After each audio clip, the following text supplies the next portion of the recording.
चंदौली सांसद वीरेंद्र प्रताप सिंह से जानते हैं कि आज चंदौली में 28 दिन हो गया किसान भूमि बचाओ आंदोलन कर रहे हैं, धरने पर बैठे हुए हैं, इस पर क्या कहना? देखिए, डबल इंजन की सरकार अब बेनकाब हो रही है।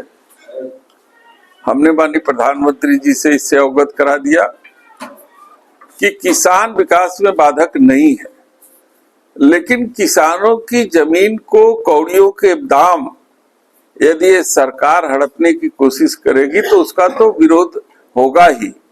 समाजवादी पार्टी किसान संगठन के साथ खड़ी है।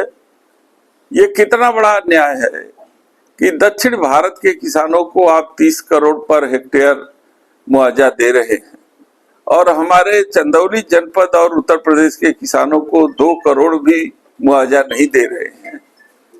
तो ऐसी सरकार जो अपने को दावा करती है कि हम किसानों के हितैषी हैं, ये कहां से किसानों का हित सुरक्षित दिखाई दे रहा है?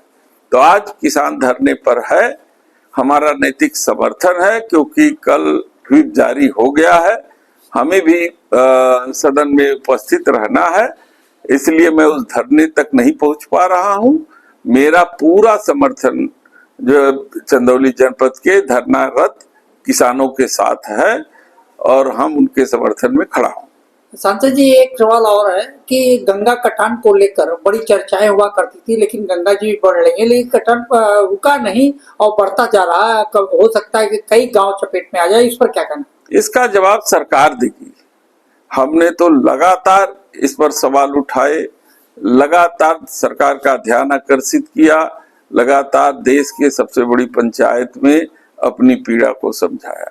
सरकार ये मानने को तैयार ही नहीं है कि किसान की जमीन जब गंगा में समाहित हो जाती है तो केवल फसल की मुआवजा देती है, जबकि किसान खुद भी भूमिहीन हो जाता है।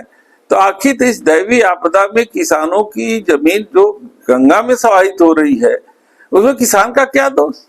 इसलिए किसान को तो उसकी जमीन की कीमत मिलनी चाहिए, मुआवजा मिलनी चाहिए, और अगर नहीं दे पा रही है तो उनकी सुरक्षा के लिए तमाम ऐसे आधुनिक तकनीकी विकसित हो चुकी है जिसका इस्तेमाल कर कटान को रोकना चाहिए।